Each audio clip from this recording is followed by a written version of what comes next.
আসসালামু আলাইকুম। আবারও আমি চলে আসলাম আরও একটা ভিডিও নিয়ে। আশা করি সবাই অনেক অনেক ভালো আছেন। আমিও আলহামদুলিল্লাহ অনেক ভালো আছি। এই আর্টটা নিয়ে কাজ চলতেছিল অনেক দিন যাবত। এটা মূলত আমার পেজের নাম এবং আমি ভাবতেছিলাম অনেক দিন যাবত আমার পেজের জন্য একটা প্রোফাইল পিক, ভালো একটা প্রোফাইল পিক। তো আমি যেখানে নিজেই আর্ট করি সেখানে গুগল থেকে নিয়ে প্রোফাইলটা দেয়া মানায় না, তো যার কারণে আমি নিজেই আর্ট করে ফেললাম। জাস্ট পেজের নামটা থাকবে, আর এটা যেহেতু মেঘের বেলা এই জন্য আমি আবার সাইডে একটু মেঘও দিয়ে নিছি।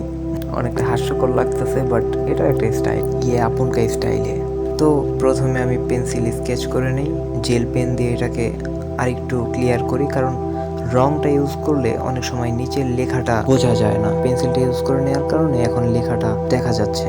তো এটার উপর আমি কালো দিয়ে বড় কাজগুলো করে রাখতেছি। এরপর আমি ধরবো জেল পেনের কাজ। অর্ধেক হচ্ছে স্কাই ব্লু এবং নিচে কিছুটা অংশ সাদা রাখছি। এরপর ডিপ ব্লু দিয়ে কিছুটা রঙের শেড মারছি। এর জন্য দেখতে একটু প্রিমিয়াম লাগতেছে। এটাকে কি বলে, প্রিমিয়াম না গর্জিয়াস, যাই হোক আর একটু সুন্দর লাগতেছে। এটার পর আমি জেল পেন দিয়ে প্রত্যেকটা লেখার একদম ডিটেল শুরু করে দিব। তো এটার আসলে অনেক সময় লাগে এই ডিটেল আর্টটা করতে। প্রায় 5 ঘন্টার মতো টাইম লাগছিল এই ড্রয়িংটা শেষ করতে। ছোট্ট একটু ড্রয়িং, এটা কিন্তু কাগজের উপরে, no board, no canvas, just একটা আর্ট পেপার। তো এটার উপরেই প্রায় 5 ঘন্টা লাগছে। তো উপরে তো টাইম রিমাইন্ডার দেয়া আছে। মিনিটের ঘরটাই এত দ্রুত যাচ্ছে সেকেন্ডের থেকেও বেশি, কারণ 5 ঘন্টার ভিডিওটাকে আমি টানতে টানতে প্রায় নিয়ে আসছি 4 মিনিটে। খুব ফাস্ট চলতেছে। সম্পূর্ণটা কলম দিয়ে ভরতে গিয়ে আমার অনেক টাইম লাগছে। তারপরেও আমি চেষ্টা করছি প্রত্যেকটা জায়গা একটু একটু করে একদম পারফেক্টলি করার। পরবর্তীতে সুন্দরও হয়েছে। অবশ্য এটা নিয়ে কাজও করতেছি অনেক আগে, অলরেডি একটা ভিডিও আপলোড করা আছে আমার পেজে। এখন যদিও আমার এই পেজটার নাম মেঘের ভেলা, বাট এক সময় এটার নাম ছিল রঙিন মেঘের ভেলা। পেজটা আমার খোলা হয়েছিল প্রায় 2017-তে।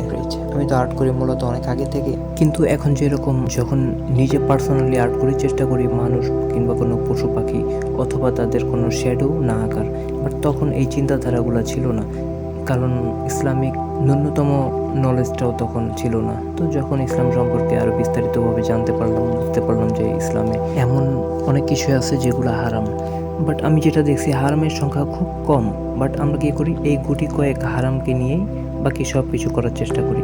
তো আমরা যদি চেষ্টা করি যে এই গুটি কয়েক হারামকে রেখে ভালো জিনিসগুলোকে অ্যাকসেপ্ট করব বা নিব, তাহলেই সম্ভব। তো এরপর আমি আবার আমার আর্ট পেজটাকে খুলে ফেললাম। তো এরপর আবার শুরু করলাম আমার আর্টের যাত্রা। বেশি দিন হয় নাই, বাট এর মধ্যেও আর্ট তো করা হয়। আসলে চিন্তা করলাম যেহেতু আর্ট আমি করি, ভিডিও করে ছাড়ি। আর এর মধ্যে অনেকেই রিকোয়েস্ট করছে আমি যাতে একটা পেজ খুলি। তো সবার রিকোয়েস্ট প্লাস আমারও ইচ্ছা ছিল, যেহেতু আগেও আমি এটার সাথে জড়িত ছিলাম, খুলে ফেললাম আর্ট পেজ। আমি প্রায় আমার 500+ ড্রয়িং পুরাই ফেলছি।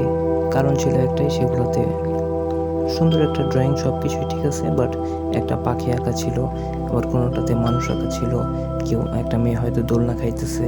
তো সবগুলোতেই জীবন্ত প্রাণী ছিল, যার কারণে প্রায় সবই নষ্ট করে ফেলছি। এর মধ্যে কিছু ছিল। তো এরপর থেকে আমি নতুন করে যখন কোনো আর্ট করি, সেটাতে চেষ্টা করি যে কোনো জীবিত প্রাণীর অবয়ব না আঁকার, বাট তারপরেও অনেক সময় এঁকে ফেলি। এরপরেও এখন চেষ্টা করি বেশিরভাগ সময় এগুলাকে অ্যাভয়েড করে আঁকার। তো আসলে চেষ্টা করলেই সম্ভব, তো সেই চেষ্টাটাই করতেছি। ইনশাআল্লাহ দেখা হবে নতুন কোনো ভিডিওতে। আজকের মতো আল্লাহ হাফেজ।